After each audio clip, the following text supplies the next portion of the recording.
Seguimos através de longas filas de arvoredo acolhedor rumo às vastas edificações que obedeciam a linhas arquitetônicas singulares. Sem que eu pudesse explicar o fenômeno, as luzes diminuíam progressivamente. Que teria acontecido? Vicente e eu nos entreolhamos assustados. Alfredo, Aniceto e os demais, todavia, caminhavam sem surpresa. A serenidade deles tranquilizava meu íntimo, embora o espanto insofreável. Mais alguns passos atingimos os pavilhões diferentes, que se estendiam em área superior a 3 quilômetros, pelos meus cálculos. Lá dentro, contudo, as sombras se fizeram mais densas. Conseguia distinguir vagamente os quadros interiores, observando que se tratava, a meu ver, de espaçosas enfermarias com teto sólido, mas semiabertas ao longo das paredes altas, dando livre passagem ao ar. Dezenas de operários devotados e operosos seguiam-nos em absoluto silêncio. Alfredo era o único a falar, notando-se, contudo, que se fizera extremamente discreto nas palavras. Tudo isso me dava a impressão de haver penetrado num cemitério escuro, onde os visitantes fossem obrigados a guardar todo o respeito aos mortos. Com estranheza, notei que um dos servidores entregara ao chefe do posto pequenina máquina que Alfredo nos deu a conhecer gentilmente. Este é o nosso aparelho de sinalização luminosa. Estamos no centro dos pavilhões a que se recolhem irmãos ainda adormecidos. Temos aqui presentemente quase 2.000.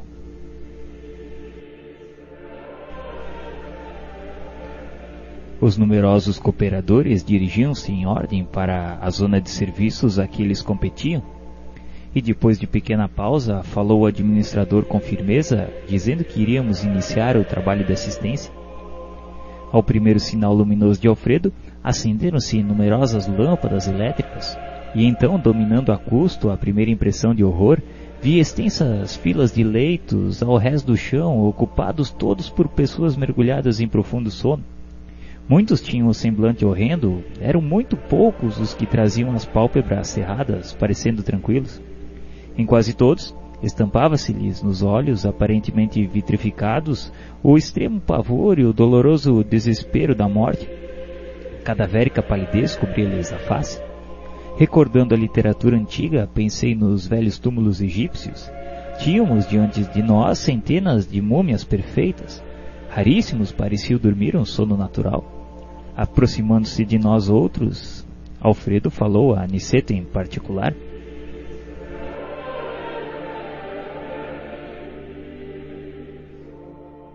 Infelizmente, nobre Aniceto, ainda não podemos atender a todos.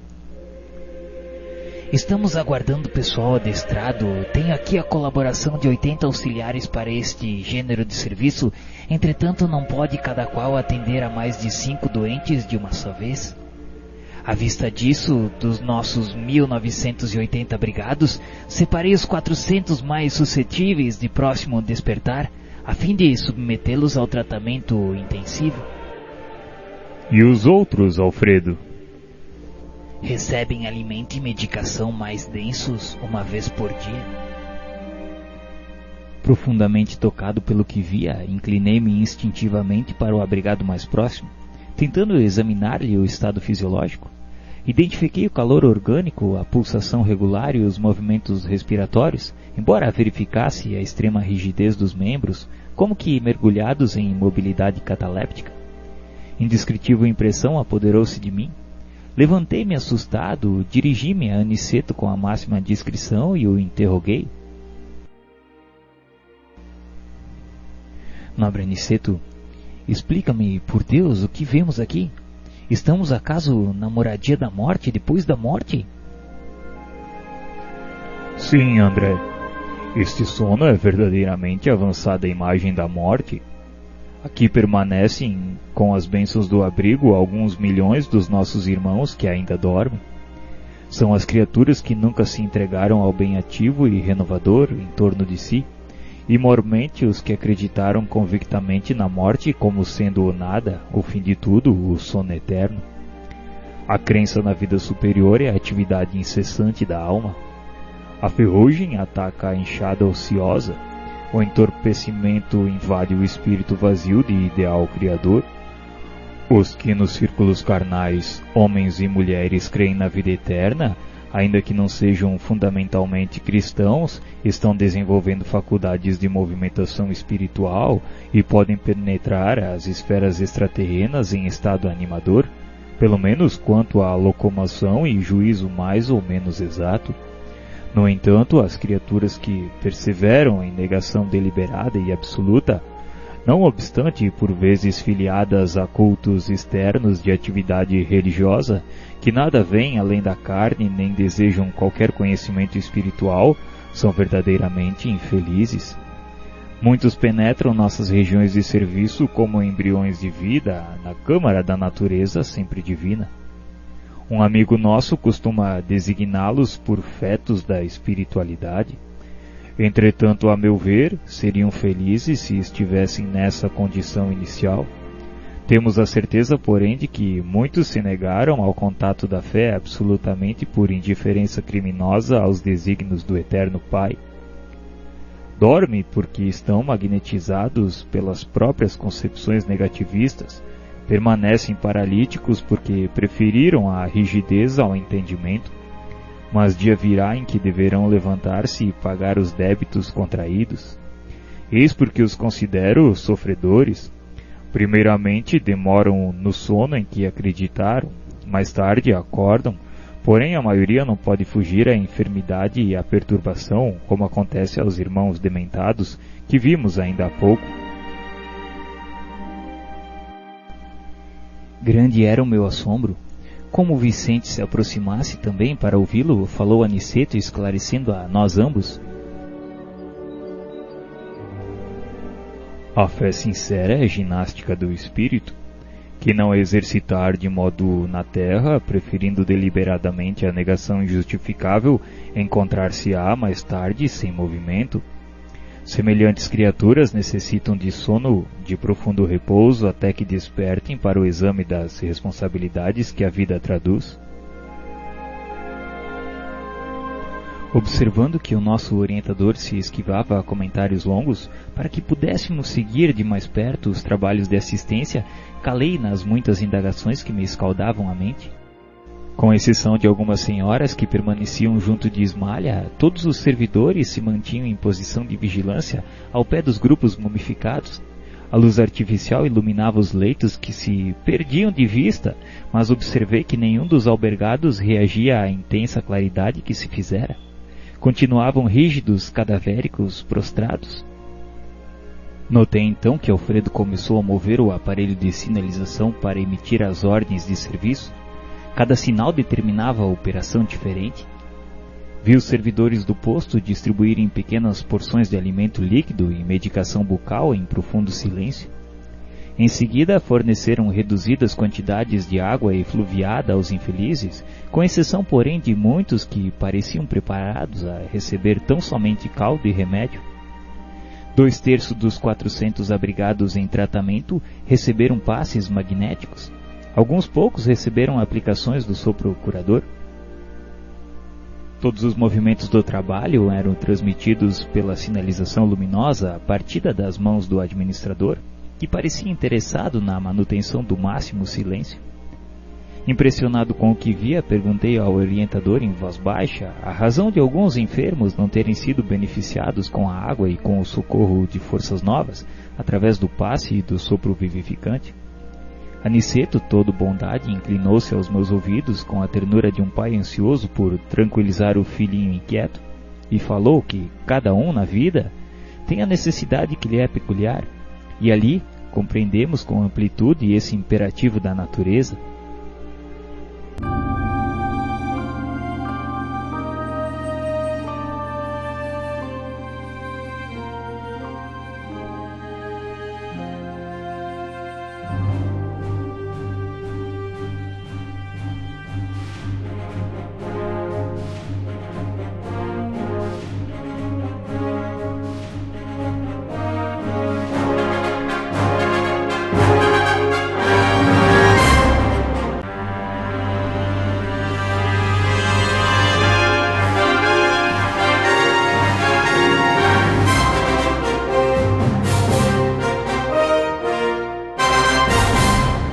Enquanto Alfredo continuava dirigindo os serviços, Nosso instrutor, com a permissão dele, conduziu-nos aos leitos distantes, onde se asilavam os enfermos desatendidos quanto ao auxílio magnético. Dizia ele que precisávamos acentuar experiências e aproveitar as oportunidades. Nós o acompanhamos curioso, identificando as expressões isoladas, dolorosas ou terríveis daquelas máscaras mortuárias. Quando nos encontrávamos a regular distância da zona central, o instrutor esclareceu em tom grave: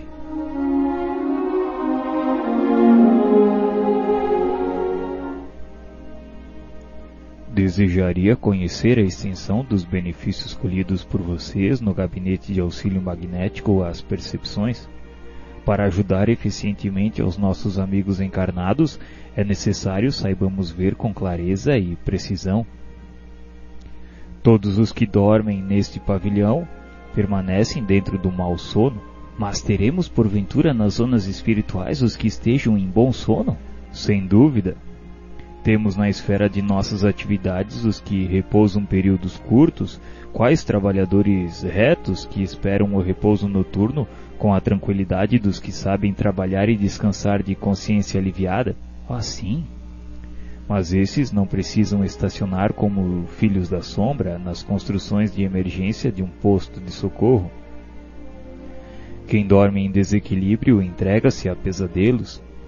Todos estes irmãos desventurados que nos cercam, aparentemente mortos, são presas de horríveis visões íntimas. Bom, mas vejamos o aproveitamento de vocês.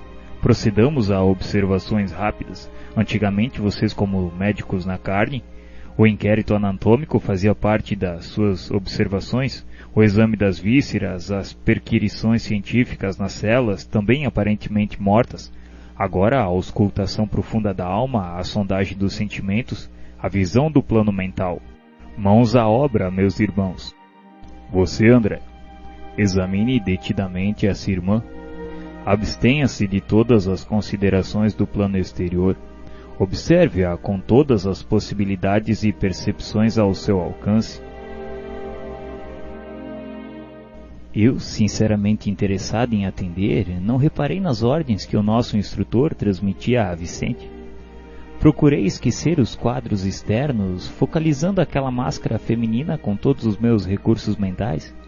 À medida que me despreocupava dos interesses diferentes, observava a sombra cinzento escura que se lhe ia condensando em torno da fronte. A visão parecia auxiliar-me o poder da concentração. Reconhecendo que o fenômeno se acentuava, não mais lembrei qualquer objeto ou situação exterior.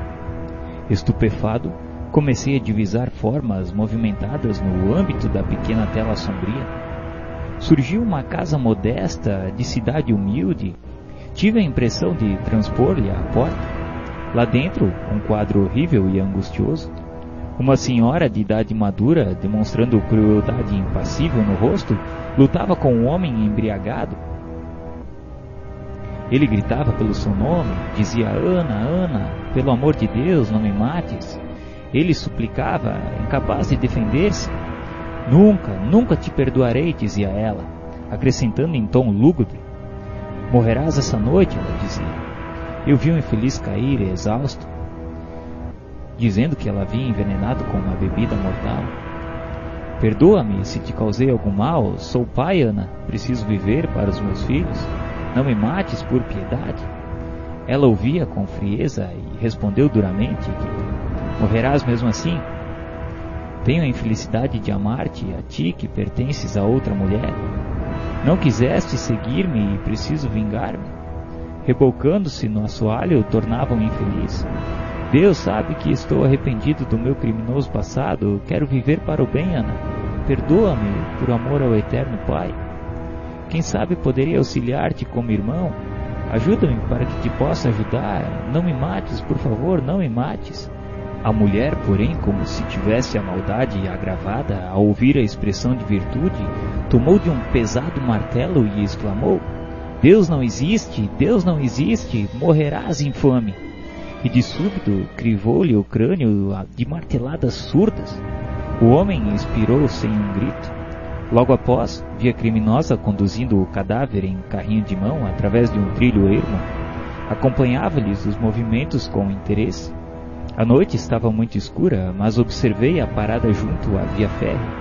Sondou os arredores, certificou-se do insulamento em que se encontrava e depôs a estranha carga sobre os trilhos. Via dispondo o cadáver para que a cabeça fosse decepada à passagem do comboio, retirando-se apressadamente. Reconduzindo o pequeno carro vazio, não esperei a máquina de ferro, segui a mulher que me pareceu inquieta e pensativa. Antes, porém, que depusesse o carrinho no extenso quintal, vi que arregalava os olhos como louca, cercada de seres que me pareceram bandidos de negras vestes. Era ela agora quem acusava a estranha embriaguez de pavor. Vencera um pobre homem vigilante, mas a meu ver seria vencida por seres mais perversos talvez que ela própria. Acudam-me, acudam-me, gritava espavorida, e continuava a cena em que a desventurada golfava súplicas em vão. Senti-me como espectador que precisasse movimentar qualquer socorro, e graças à bondade divina não experimentei pela mulher infeliz senão a mais viva compaixão.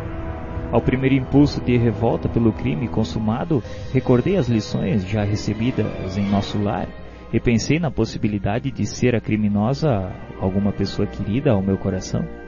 Se Ana estivesse no mundo ao meu lado, na família do sangue, não desejaria auxiliá-la? Por que haveria de acusá-la se não lhe conhecia o passado total?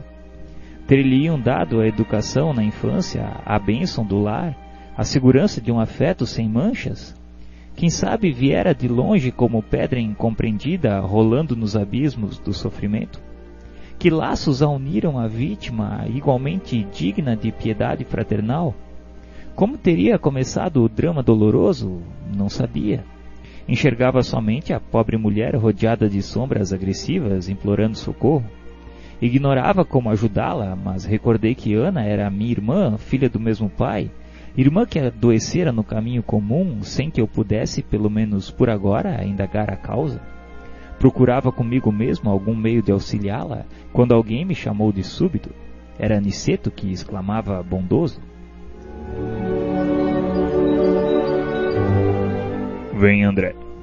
Vicente e você têm sabido aproveitar alguma coisa, estou satisfeito. Seus pensamentos de fraternidade e paz muito auxiliaram essa irmã infeliz. Guarde a certeza disso e continue buscando a compreensão para socorrer e ajudar com êxito. Conforme observaram de perto, sabem agora que cada um dos que aqui dormem sono atormentado vivem estranhos pesadelos de que não podem isentar-se de um instante para outro. Não precisamos comentar qualquer episódio dessas existências vividas em oposição à vontade divina. Bastará lembrar sempre que a dívida em toda parte anda com os devedores. Voltemos ao centro, devemos cooperar na oração.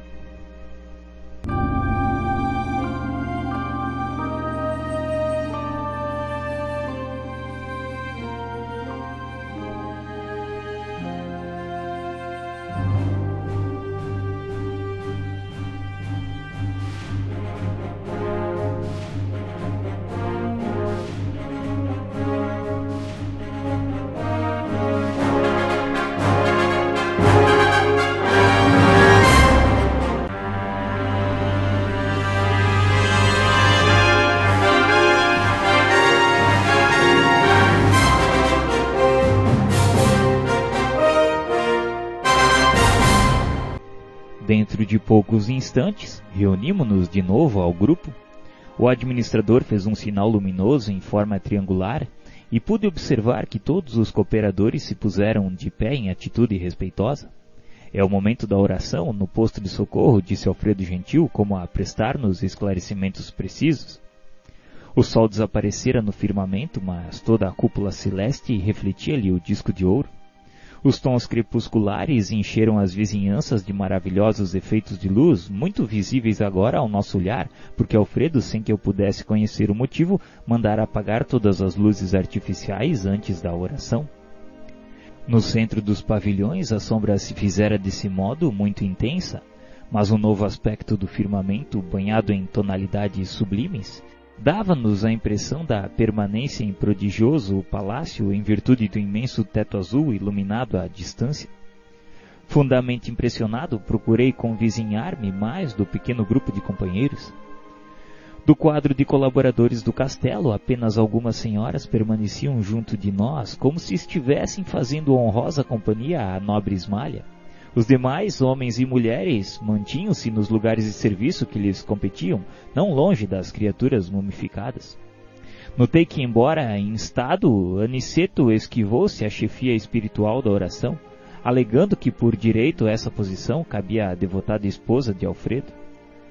Ismalha, então, num gesto de indefinível delicadeza, começou a orar, acompanhada por todos nós em silêncio, salientando-se, porém, que lhe seguíssemos a rogativa, frase por frase, atendendo a recomendações do nosso orientador, que aconselhou repetir em pensamento cada expressão a fim de imprimir o máximo ritmo e harmonia ao verbo, ao som e à ideia numa só vibração.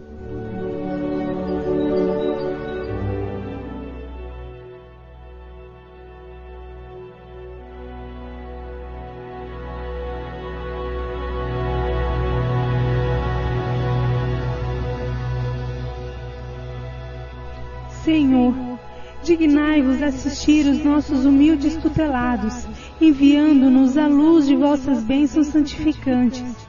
Aqui estamos, prontos para executar a vossa vontade, sinceramente dispostos a secundar vossos altos desígnios.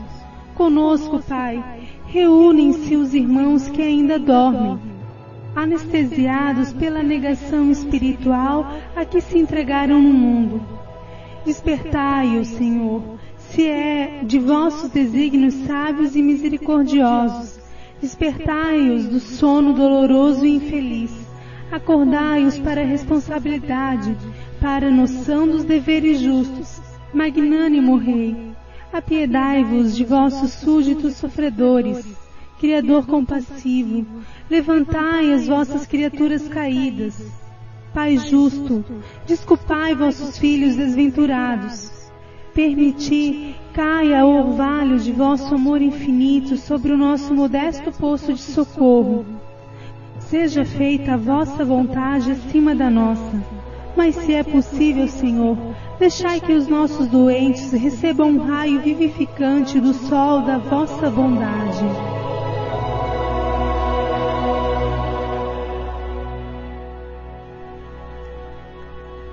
A voz de Ismalha penetrava meu recesso do coração. Observando-a por um momento, reparei que a esposa de Alfredo se transfigurara. Luzes diamantinas irradiavam de todo o seu corpo, em particular do tórax, cujo âmago parecia conter misteriosa lâmpada acesa.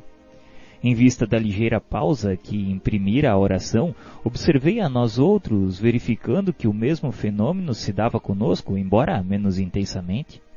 Cada qual parecia ali apresentar uma expressão luminosa, gradativa.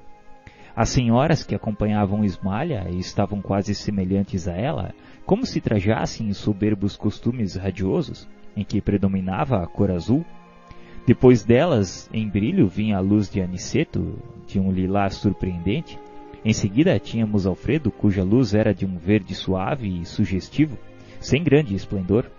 Depois dele vinham alguns servidores ostentando na fronte claridades sublimes, expressas em variadas cores, e logo após, Vicente e eu mostrávamos fraca luminosidade, a qual, porém, nos enchia de júbilo intenso, considerando que a maioria dos cooperadores em serviço apresentava o corpo escuro, como acontece na esfera carnal. Com a voz pausada e comovedora, a Ismalha prosseguiu. Temos ao nosso lado, Senhor, infortunadas mães que não souberam descobrir o sentido sublime da fé, resvalando imprudentemente nos despenhadeiros da indiferença criminosa. Pais que não conseguiram ultrapassar a materialidade no curso da existência humana, incapazes de ver a formosa missão que lhes confiastes. Cônjuges desventurados pela incompreensão de vossas leis augustas e generosas. Jovens que se entregaram de corpo e alma aos alvitres da ilusão. Muitos deles atolaram-se no pantanal do crime, agravando débitos dolorosos. Agora dormem, Pai, à espera de vossos desígnios santos. Sabemos, contudo, Senhor, que este sono não traduz repouso do pensamento. Quase todos os nossos asilados são vítimas de terríveis pesadelos, por terem olvidado, no mundo material, os vossos mandamentos de amor e sabedoria. Sob a imobilidade aparente, movimentam-se-lhes o espírito entre aflições angustiosas que por vezes não podemos sondar. São eles, Pai, vossos filhos transviados e nossos companheiros de luta, necessitados de vossa mão paternal para o caminho. Quase todos se desviaram da senda reta, pelas sugestões da ignorância que, como aranha gigantesca dos círculos carnais, tece os fios da misericórdia, enredando destinos e corações. Deprecando vossa misericórdia para eles, rogamos igualmente para nós a verdadeira noção da fraternidade universal. Ensinai-nos a transpor as fronteiras de separação para que vejamos em cada infeliz o irmão necessitado do nosso entendimento. Ajudai-nos a compreensão, a fim de que venhamos a perder todo o impulso de acusação nas estradas da vida. Ensinai-nos a amar como Jesus nos amou. Também nós, Senhor, que aqui vos rogamos, fomos leprosos espirituais, cegos do entendimento, paralíticos da vontade, filhos pródigos do vosso amor. Também nós já dormimos, em tempos idos, dos poços de socorro da vossa misericórdia. Somos simples devedores, ansiosos de resgatar imensos débitos. Sabemos que vossa vontade nunca falha e esperamos confiantes a bênção da vida e luz.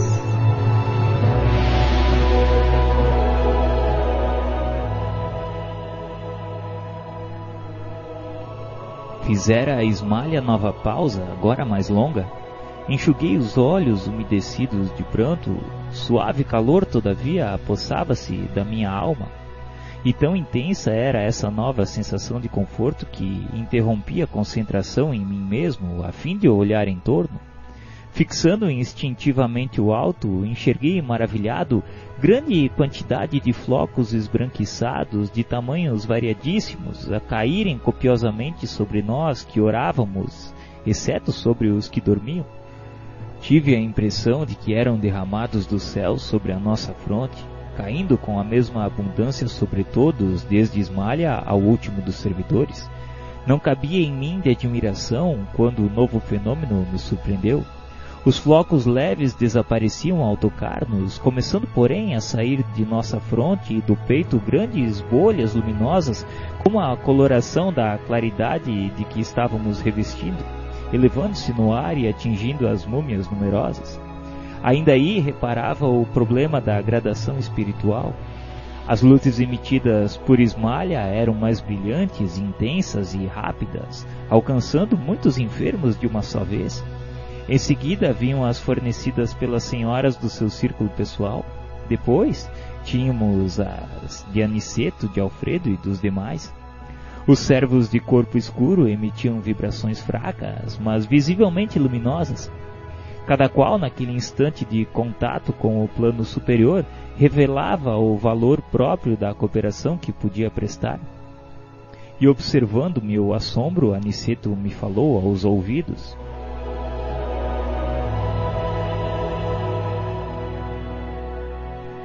André, na prece encontramos a produção avançada de elementos força. Eles chegam da providência em quantidade igual para todos os que se deem ao trabalho divino da intercessão, mas cada espírito tem uma capacidade diferente para receber.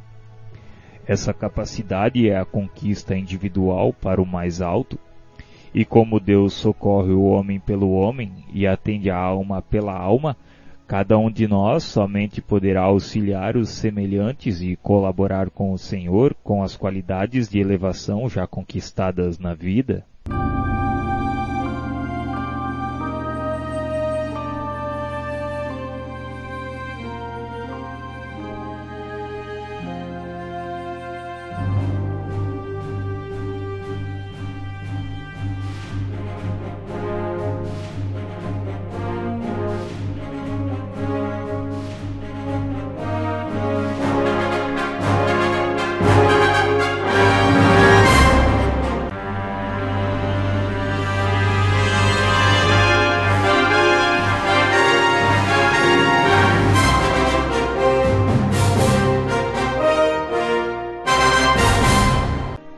As luzes da prece inundaram o vasto recinto.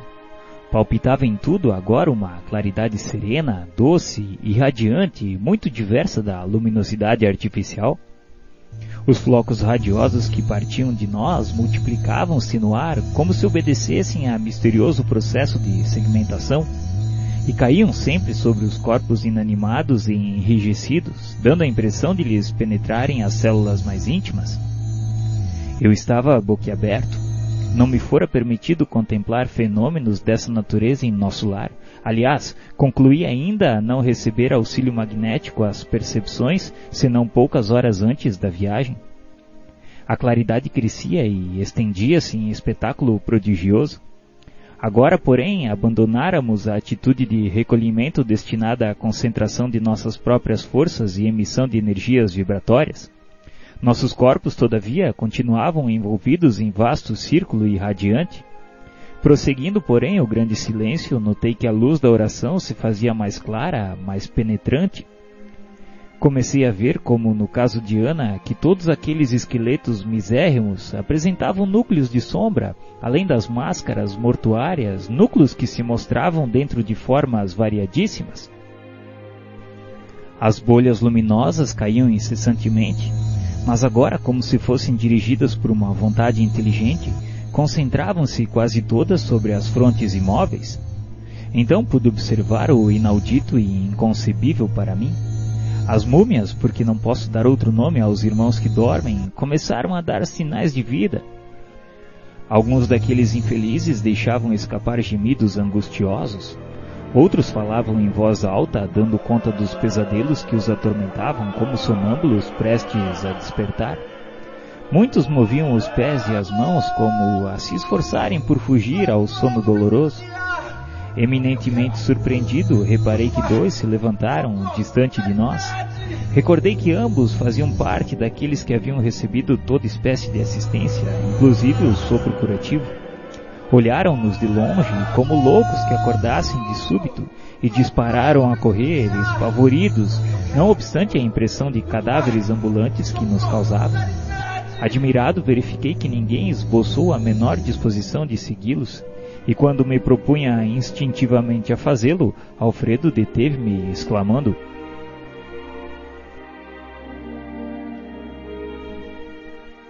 "Não se preocupe, André. Eles seriam amargamente surpreendidos se fossem notificados agora de sua permanência longa entre verdadeiras múmias. Acreditam sonhar e é melhor assim. Não poderão fugir às nossas fortificações e voltarão a pedir socorro noutras dependências, a que serão recolhidos para adequado tratamento." Continuamos silenciosos mais alguns minutos, e notei que as luzes se foram apagando gradativamente ao passo que os cadáveres retomavam a imobilidade anterior. Ismalha declarou terminadas as nossas atividades de oração e o administrador, após o sinal luminoso que notificava aos operários o término das obrigações, adiantou-se para nós, exclamando: "Muito obrigado, meus irmãos, pelo concurso fraternal. Realizamos belo serviço intercessório. Desde alguns dias ninguém se levantava." Aniceto, depois dos agradecimentos, percebendo-nos a perplexidade, falou a Vicente e a mim de maneira significativa: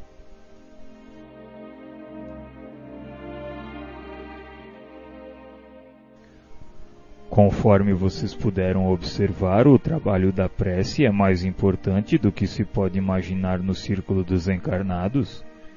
Não há prece sem resposta. E a oração, filha do amor, não é apenas súplica, é comunhão entre o Criador e a criatura, constituindo assim o mais poderoso influxo magnético que conhecemos. Acresce notar, porém, já que comentamos o assunto, que a rogativa maléfica conta igualmente com enorme potencial de influenciação. Toda vez que o espírito se coloca nessa atitude mental, estabelece um laço de correspondência entre ele e o além. Se a oração traduz atividade no bem divino, venha de onde vier, encaminhar-se-á para o além em sentido vertical, buscando as bênçãos da vida superior, cumprindo-nos advertir que os maus respondem aos maus nos planos inferiores, entrelaçando-se mentalmente uns aos outros. É razoável, porém, destacar que toda prece impessoal dirigida às forças supremas do bem, delas recebem resposta imediata em nome de Deus. Sobre os que oram nessas atividades benditas, fluem das esferas mais altas os elementos força que vitalizam nosso mundo interior, edificando-nos as esperanças divinas e se exteriorizam em seguida contagiados do nosso magnetismo pessoal no intenso desejo de servir com o Senhor. Viram vocês cair sobre nós os elementos a que me refiro, e observaram sua exteriorização com as luzes de cada um de nós, em benefício dos irmãos que dormem e sofrem. Concedeu-nos o Altíssimo a força de auxiliar em porções iguais para todos, mas nós a espalhamos de acordo com a nossa possibilidade e coloração individuais. Ismalha, cujos sentimentos são mais amplos e universalistas que os nossos, pôde receber com mais clareza o auxílio divino e distribuí-lo com mais abundância e eficiência. Temos aqui uma profunda lição. Como já disse o Pai, visita os filhos necessitados através dos filhos que procuram compreendê-lo. Não poderíamos abusar do Senhor como abusamos no círculo terrestre dos nossos pais humanos. Não vive Ele ao sabor de nossos caprichos pessoais. Nunca poderia vir em pessoa enxugar o pranto do necessitado que chora, em consequência, aliás, do ouvido das leis divinas. Compete ao necessitado caminhar ao reencontro dele. O Senhor, todavia, atende sempre a todos os homens de boa vontade por intermédio dos homens bons que se edificam na casa divina. Todos os nossos desejos e impulsos razoáveis são atendidos pelas bênçãos paternais do Eterno. Ainda que nos demoremos nas lágrimas e nas aflições, jamais permanecemos ao desamparo. Apenas devemos salientar que as respostas de Deus vão sendo maiores e mais diretas à medida que intensifique o nosso merecimento, competindo-nos reconhecer que, para semelhantes respostas, são utilizados todos quantos trazem consigo a luz da bondade, ou já possuem mérito e confiança para auxiliar em nome de Deus.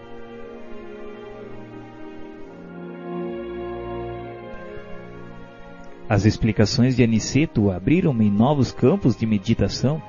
O esclarecido instrutor, contudo, não dera por fim da lição e, depois de longa pausa, concluiu.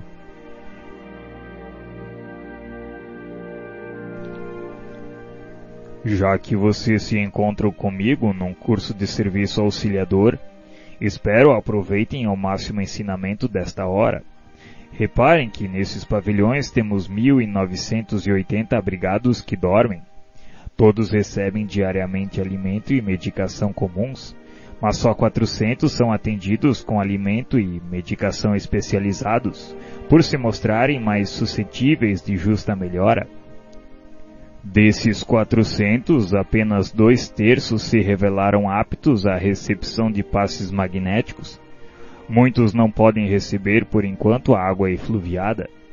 Poucos foram contemplados com o sopro curativo e somente 2 se levantaram ainda assim profundamente perturbados. Já que iniciam um trabalho de cooperação fraternal, não esqueçam esta lição. Façamos todos o bem sem qualquer ansiedade. Semeemo-lo sempre e em toda a parte, mas não estacionemos na exigência de resultados. O lavrador pode espalhar as sementes à vontade onde quer que esteja, mas precisa reconhecer que a germinação e o crescimento e o resultado pertencem somente a Deus.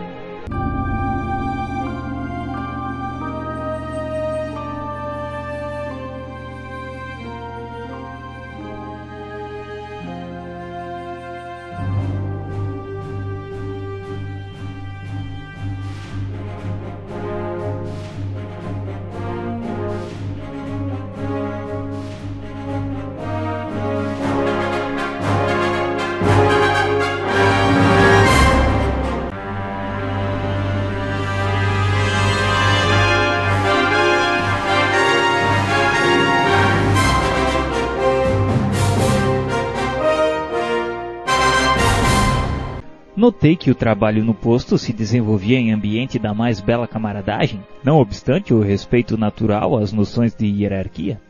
Enquanto palestrávamos animadamente, Ismália recebia servidoras numerosas em atitude verdadeiramente maternal, embora muitas mostrassem o rosto envelhecido, parecendo a voz da esposa do administrador. Aniceto nos ministrava lições de vulto extraídas de circunstâncias aparentemente inexpressivas, e Alfredo recebia os colaboradores de todas as condições, não só com o espírito de solidariedade, mas também de imenso afeto. Ria-se carinhosamente ou fornecia pareceres sem o mínimo gesto de impaciência ou irritação. Aquele clima de concórdia fazia-me enorme bem. Tudo respirava ordem e compreensão, bondade e harmonia.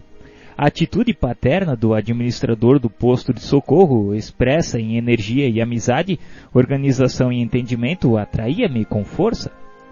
Pedi permissão ao nosso orientador para ouvir os esclarecimentos prestados àqueles numerosos cooperadores. Aproximei-me impressionado. Nesse momento, um colaborador, de maneira simpática, dirigia-lhe a palavra com grande interesse. Tratava-se de um velhinho de humilde expressão que lhe falava com mostras de justo respeito.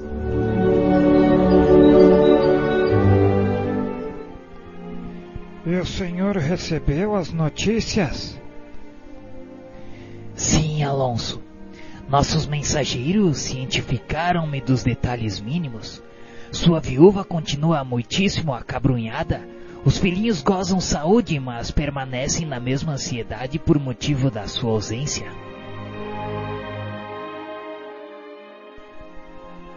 O velho, que parecia muito bondoso, esboçou um gesto de confirmação e acrescentou: Eu tenho sentido tanta falta deles. Nos olhos daquele senhor transparecia a tristeza resignada de quem deseja alguma coisa medindo a extensão dos obstáculos. Você, porém, Alonso, não deve angustiar-se. Sei que está trabalhando agora pelo futuro da família. Na terra, na qualidade de pais, conseguimos movimentar muitas providências a favor dos nossos filhos.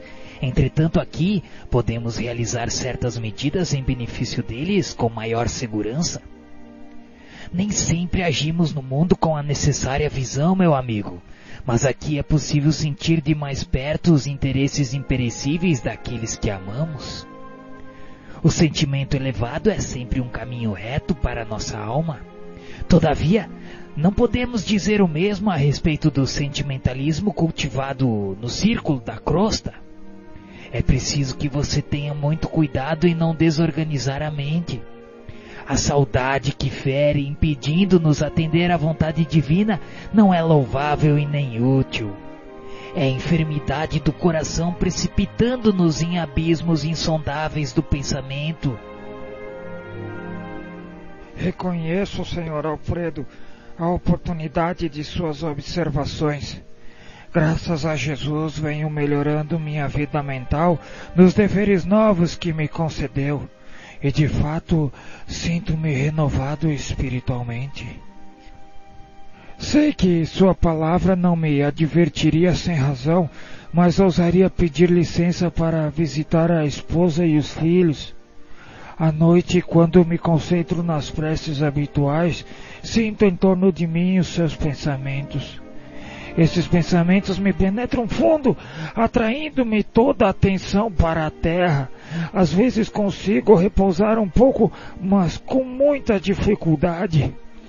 Sei que a esposa e os filhos estão chamando dolorosamente por mim. Esta certeza me perturba de algum modo. Não tenho sentido a mesma firmeza para o trabalho diário e desejaria remediar essa situação. Reconheço que minhas obrigações presentemente são outras e que devo estar conformado. No entanto, confesso que minha luta espiritual tem sido bem grande. Estou certo de que me perdoará a fraqueza. Que chefe de família não se sentiria atormentado ouvindo angustiosos apelos do lar sem meios de atender como se faz indispensável? Quisera rogar aos meus calma e coragem, esclarecendo que meu coração ainda é frágil e necessita do amparo deles. Estimaria pedir-lhes esse auxílio para que eu possa atender às atuais obrigações sem desfalecimento. Quem sabe me concederá agora a permissão precisa? Temos bem perto de nossa casa um grupo de amigos espiritistas. Talvez não me fosse difícil transmitir algumas palavras breves que fossem, tentando tranquilizar a esposa e os filhos.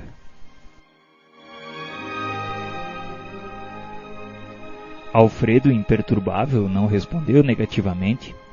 Parecia compreender toda a inquietação do servidor simpático e humilde. Observei-lhe no olhar muito lúcido o desejo sincero de atender, e com extrema simpatia por sua conduta generosa, ouvi-o ponderar. Não será impossível satisfazê-lo, meu caro Alonso. Nossos emissários poderão conduzi-lo nas viagens comuns. Entretanto, creia que, como amigo, ficaria preocupado com você pela manutenção da sua paz. Não posso abusar da autoridade e sei que cada um tem a experiência que lhe cabe, mas creio seja de seu vital interesse o fortalecimento do coração. É imprescindível conformarmos com os desígnios do Eterno. Você e sua mulher não ficariam separados se não necessitassem de experiências novas. As dificuldades que ela vem amargando com a sua ausência, sofre-as também você com a separação dela. É verdade. Tenho a impressão, Alonso, de que Deus nos deixa sozinhos por vezes, a fim de refazermos o aprendizado, melhorando o coração. A soledade, porém, quando aproveitada pela alma, precede o sublime reencontro. Além disso, você não deve ignorar que os filhos pertencem a Deus, que cada um deles precisa definir responsabilidades e cogitar da própria realização. Por enquanto vivem chorosos, desalentados. A revolta lhes visita a alma invigilante. Estabeleceu-se a desordem doméstica depois de sua vinda. Entretanto, que fazer se não pedir para eles e para nós a bênçãos do Eterno? Precisam eles da conformação com a realidade justa, e você, que já lhe deu o que era razoável, necessita igualmente envolver e aperfeiçoar-se na senda nova a que fomos chamados. Em que ficaria, meu caro, se permitisse a invasão total do sentimentalismo doentio em seus pensamentos? Tão dedicado é você à família do sangue, que por agora não sinto com bastante preparo a tudo ver no antigo lar, sem sofrer desastrosamente. Há tempos, autorizei a visita de 2 colegas nossos à esfera da crosta, a fim de reverem as viúvas e abraçarem de novo os filhinhos. Mas foram tão violentamente surpreendidos pela situação que não puderam voltar aos seus deveres aqui, lá ficando agarrados ao ninho que haviam abandonado. Não vigiaram o coração convenientemente. Ouviram em demasia o pranto dos familiares terrestres, envolveram-se nos pesados fluidos do clima doméstico e, passada a semana de licença, não conseguiram erguer-se para o regresso. Estavam como pássaros aprisionados pelo visgo das tentações. Os encarregados do noticiário particular voltaram ao posto sem eles, com grande surpresa para mim. E francamente, não sei quando poderão reassumir as funções que lhes cabem. O prejuízo de ambos é muito grande, meu amigo. Os voos de grande altura pedem asas fortes. Pensando bem, o senhor tem razão. Eu desisto do pedido. Que Deus ilumine o seu entendimento.